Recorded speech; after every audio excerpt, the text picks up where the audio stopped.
Bonjour à tous, bienvenue dans ce nouveau numéro de In My Mailbox. Donc là on va se concentrer sur le mois d'avril. Donc début de ce mois je suis allée au festival Zone Franche à Bagneux avec mes copines parisiennes et les copines de l'Est. Alors on avait fait un petit tour à Gibert avant d'aller sur le festival où j'ai donc pu acquérir de nouveaux livres. Alors, le premier, c'est le suivant sur la liste de Manon Fargueton, qui a été publié chez Rajo Thriller. Euh, Évidemment, j'ai adoré, parce que je l'ai déjà lu. Donc j'en ferai une petite... je vous donnerai mon avis sur une vidéo que je vais faire juste après celle-ci pour le C'est lundi que lisez-vous de demain. Donc voilà, donc j'ai été très contente de pouvoir enfin me le procurer, puisque dans les librairies près de chez moi, il n'y était pas. Donc du coup, j'ai profité de mon petit tour à Paris pour l'acquérir. Voilà, donc je suis très très contente. Et j'ai trouvé aussi un livre tiré de l'univers de Final Fantasy, On the Way to a Smile. Donc c'est d'un auteur japonais dont je ne vais pas vous lire le nom parce que sinon je crois que euh, ça sera très mal dit, donc de toute façon. Ça a été publié chez lui-même. Voilà. J'ai évidemment pas pu résister à l'achat puisque étant fan de l'univers de Final Fantasy, je ne savais pas du tout qu'ils allaient sortir un roman. Donc en plus apparemment au Japon il a été publié en 2009, donc il a déjà mis un certain temps avant d'être publié chez nous. Dès que j'aurai pris le temps de le lire, évidemment, vous le retrouvez dans une vidéo du C'est lundi. Voilà. Donc très contente de cette découverte. C'est Mandy qui me l'a montré en disant je suis sûre que tu vas aimer. Et évidemment, j'ai pas pu repartir sans, tout comme le Manon Fargueton. Et après, on en vient à proprement parler de mes achats sur le festival.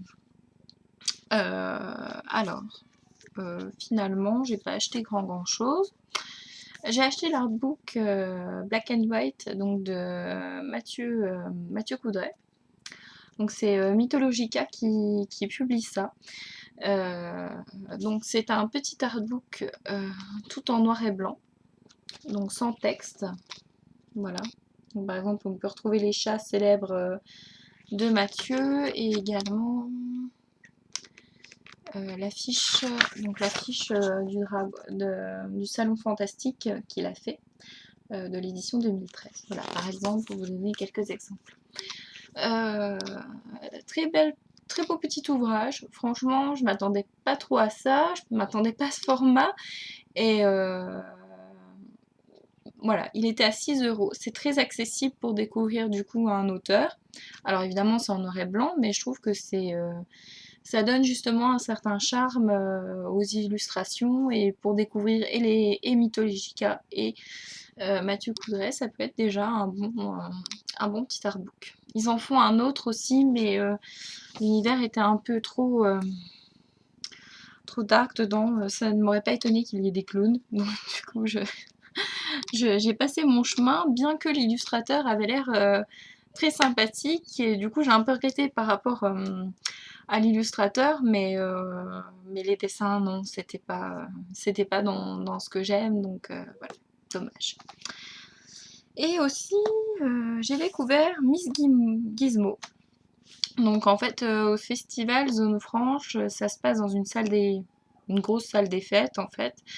Et ça se passe à l'étage en fait avant, pour monter l'escalier et avant l'entrée du festival, il y a des illustrations qui sont exposées. Donc des illustrateurs présents sur le festival. Et donc il y avait Gizmo. Donc elle avait le droit à beaucoup d'espace puisque je crois que c'était l'illustratrice phare entre guillemets de cette édition. Et on est tombé sous le charme de ses traits avec les filles. Vraiment, c'était vraiment sympa.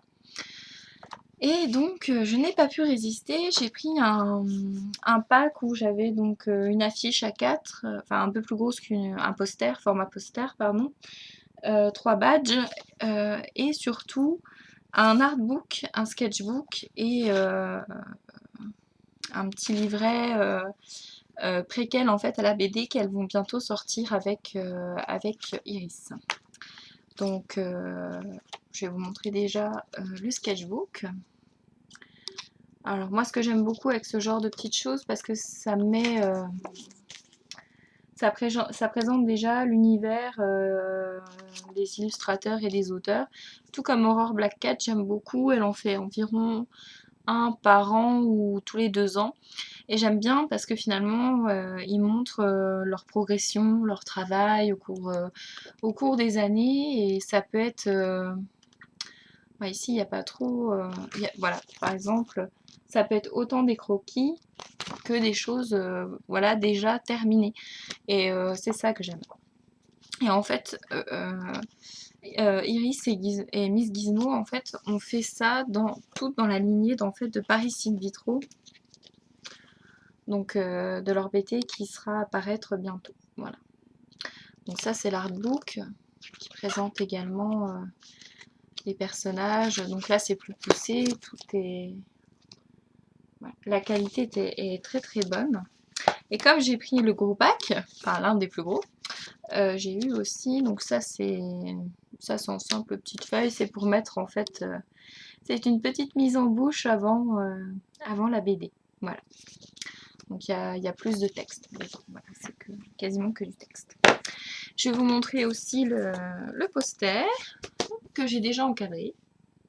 Alors, je suis désolée pour le reflet de la vitre, j'essaye de... Voilà.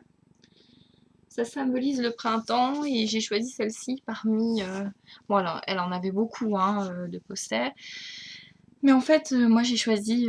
donc elle avait les 4 saisons. Donc les 4 saisons étaient toutes très jolies. Mais en fait j'ai choisi le printemps parce que c'est une saison... C'est ma saison préférée. Là où tout renaît après l'hiver. C'est aussi la saison de mon anniversaire. C'est la saison des Imaginales. Donc voilà. J'aime beaucoup le printemps et j'aimais beaucoup cette illustration. Donc ça tombait superbe. Voilà. Et la semaine dernière, j'ai pas fait beaucoup d'achats hormis tout ça, ce que j'ai pris sur le festival et pendant ma sortie à Paris. J'ai fait qu'un petit achat en plus la semaine dernière à Cultura. Parce que je ne savais pas, mais ils ont enfin sorti La Morsure du Givre, donc le 7e tome de Merci Thompson de Patricia Briggs. Donc aux éditions Milady. Voilà, j'ai pas résisté, j'ai dit il me le faut. Donc je l'ai pris.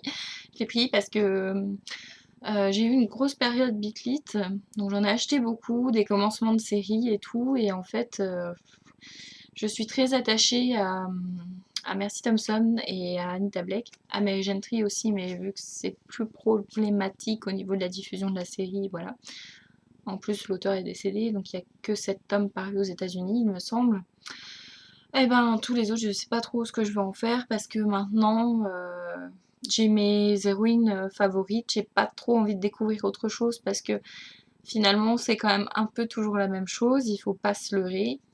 Il n'y a pas vraiment d'innovation, je dirais, dans les autres trucs. Et comme en plus je lis plus de la fantaisie maintenant, voilà. Mais j'ai craqué pour ce dernier tome, j'étais toute contente puisque j'attends, comme j'ai les restes en poche, je n'achète jamais les grands formats qui ressortent chez Brajlon. Voilà, tout simplement.